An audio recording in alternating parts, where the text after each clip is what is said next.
Hey guys, and welcome back to the JTO channel. And this is your match preview of Everton versus Chelsea tomorrow, 2 o'clock on a Super Sunday away at Goodison Park.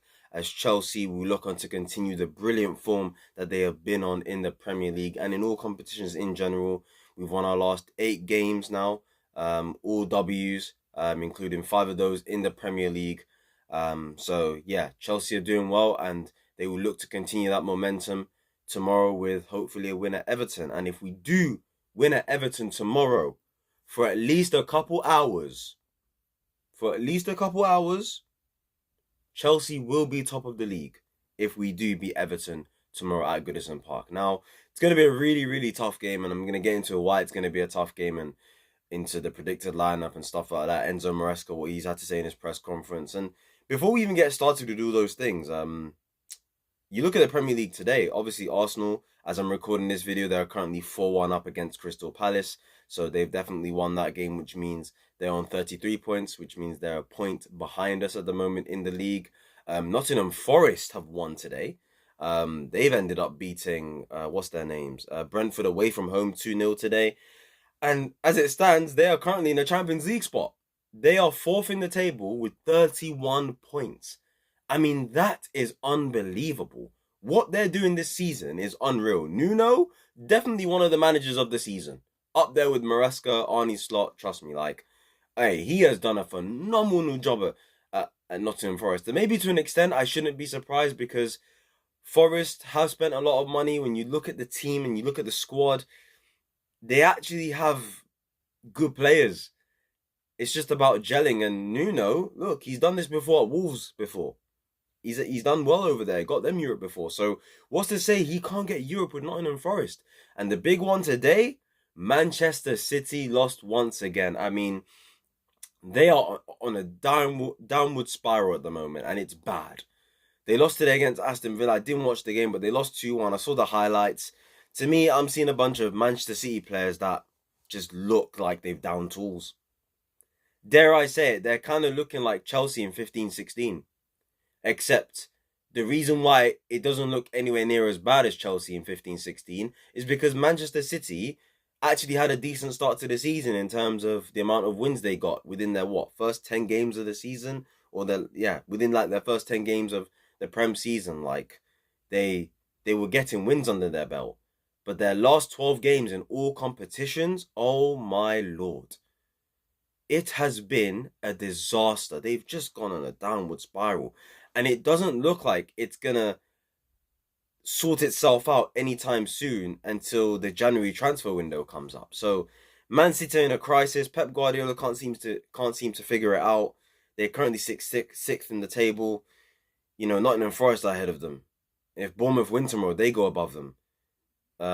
If Fulham win tomorrow, they go above them. If Brighton won today, which they didn't, they would have gone above them. So Man City are in a rut at the moment. So yeah, that's that. It's crazy. They're definitely out of the title race and they're definitely in a top 4 race now. So let's see if they can get top 4. I expect them to still get top 4. January they should get some reinforcements in, but my. They need a rebuild, it looks like. And who knows, maybe Pep's starting to regret signing that contract because that man is stressed at the moment. So yeah, Forest are doing well. Arsenal are going to win their game today. Man City lost again. Aston Villa 5th in the table. So the table is looking a bit mad. From Forest onwards, the table is looking a bit crazy right now. I can't lie. So yeah, we'll see what happens. But yeah, let's get into the Chelsea preview against Everton away. And tomorrow's not going to be an easy game. Because Everton are going to come with a low block. They're going to sit deep. They're going to try to hit us on the break. I think when I look at their threats, listen, I don't think they're going to score from open play because I don't think they're good enough to do that. But I think set pieces is going to be something we have to look out for. When you look at the fact that we've got to mark up the likes of Calvert-Lewin, Decore, Tarkowski, Branthwaite, the fact that Dwight McNeil is going to be the one whipping those crosses in. You know, he's got a good left foot on him. You know, he can cross the ball. You know, Sean Dyche's men they're tough, they're aggressive, they're defensively sound. I saw their Twitter account the other day post something about clean sheets within the last certain amount of games, and they're up there with like Europe's best teams. So defensively, they're flexing the fact that they've done really well recently. They currently sit 15th in the table, I'm pretty sure. Couple points off the drop zone, but I'm pretty sure they're going to be fine this season. Southampton will get relegated. Who else will get relegated? Leicester City might get relegated. Ipswich Town will definitely get relegated. And Wolves at the moment, after sacking Gary O'Neill, they look like they could get relegated too. So we'll see what happens with that. Everton should be fine. Sean Dyche, if there's one thing about him, he knows how to keep a team in the Premier League. And tomorrow's not going to be an easy game. They're gonna play probably five at the back, 5-4-1 or something like that. Calvert-Lewin up front on his own, Decore in midfield, Ashley Young at right back, Tarkowski, Branthwaite, these guys. Obviously, they've got their own shithouse in goal in Jordan Pickford and stuff like that. So, look, they're going to sit back and it's going to be up to our boys to be able to break them down and just knock on the door. I think it might take a while. It's going to be one of those games where we're going to have to properly fight for it, and it's going to be frustrating. There's certain players that are massive for tomorrow if you want to win this game, though, because this type of game suits the players that I'm going to specifically talk about when we get to the predicted lineup and stuff. But before we get into that, Enzo Maresca obviously done his press conference. We all know that Cucurella is suspended for this game. So he obviously will not play tomorrow, which is going to be a big miss because what he does for us tactically and what he does on the ball is like unreal. And the consistency he's put in this season, he's been the best left back in the league this season. Dare I say, he's been the best left back in the world this season. The guy ever since the Euros has just gone upward trajectory for him. So Cucurella has been absolutely unreal. So we're going to miss him tomorrow, but I think it's a chance for Maresca to involve some height in the team and have a bit of strength at the back so we can deal with Everton's set pieces. So yeah, hopefully, and they're crossing as well. So I think Maresca is going to make a tweak that I think might surprise people, and I'm going to get into it soon. But when you look at the press conference, he said Wesley Fofana is going to be out for a long time. Badia Shield is going to be out for a long time. He's not sure whether Romeo Lavia is going to play tomorrow. Looks like he may have picked up something. Reece James has been back in training, but he's not going to come back anytime soon. They're going to be careful with him. So it is what it is. I don't know what's happened with Badia Shield and his injury. Must have come in training, and yeah, must be a long time now. They must have scanned it. They must have reviewed it, and yeah, ran some tests, and he's going to be out for ages. With Wesley Fofana, I don't think Wesley Fofana's injury is as bad as Maresca's made it out to be in terms of him saying he's going to be out for a long time. I just think they're going to be very, very careful with Wesley Fofana, and rightly so. So yeah, he's going to be out till 2025. Probably, hopefully he's back before, I'd say, the City game at best, which I expect him to be. If he's not, then they're definitely trying to be careful with him, just like they're trying to be careful with Reece James. You know, it's very important that these players, we try to be as cautious as possible with them because we don't want to rush them back just for them to get injured again. So, yeah, that's that on Wesley, Badia Shield. They won't be there tomorrow. Cucurella suspended for tomorrow. Lavia looks like he will not play.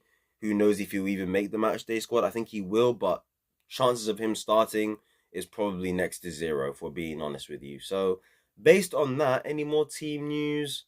Mudryk, obviously. The case around Mudryk. I mean, look, I'm going to make a video on him soon. I'm just going to wait for the B sample test to come back. If you don't know, Mudryk has been tested positive for enhancing drugs. So he's suspended for now. They've got to wait for the B sample to come back. If it comes back positive, he'll get suspended from football for a while.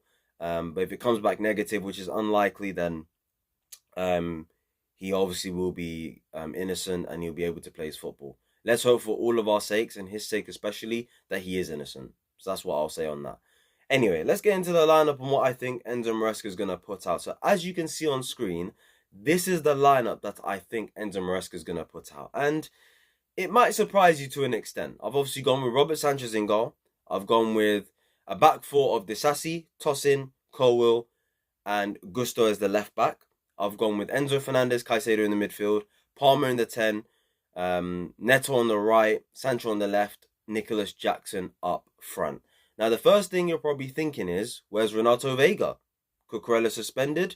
You think to yourself, Renato Vega slots in, replaces him. He's the one that's going to help us with the height.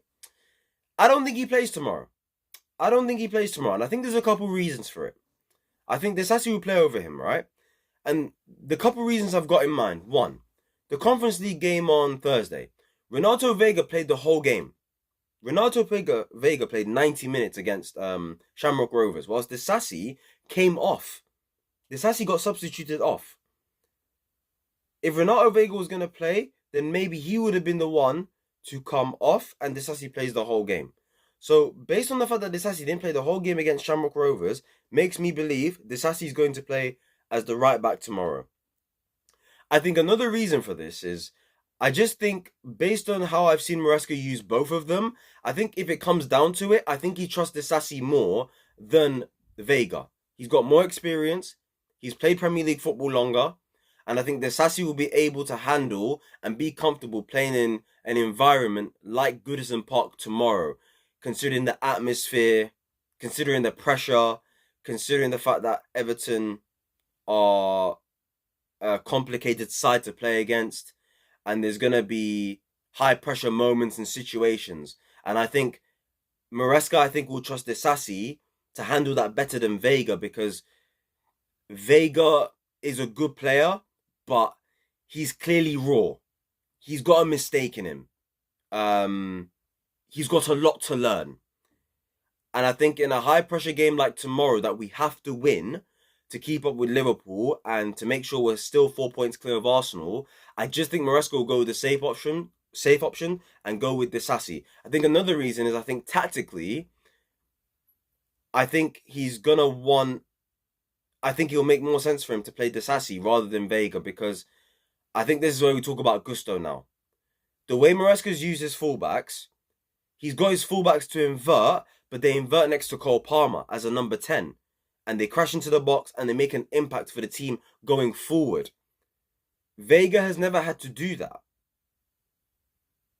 So I don't see Maresca playing him tomorrow, because I think tactically Maresca wants to keep things the same and similar. Of course, he's willing to tweak, but I think he's going to want to keep things similar and, have a certain shape. Now, you could say, well, he could play Vega and Gusto tomorrow, and Gusto can just invert and play as a 10. But that would mean Cole Palmer would have to play as a 10 from the left-hand side of the field.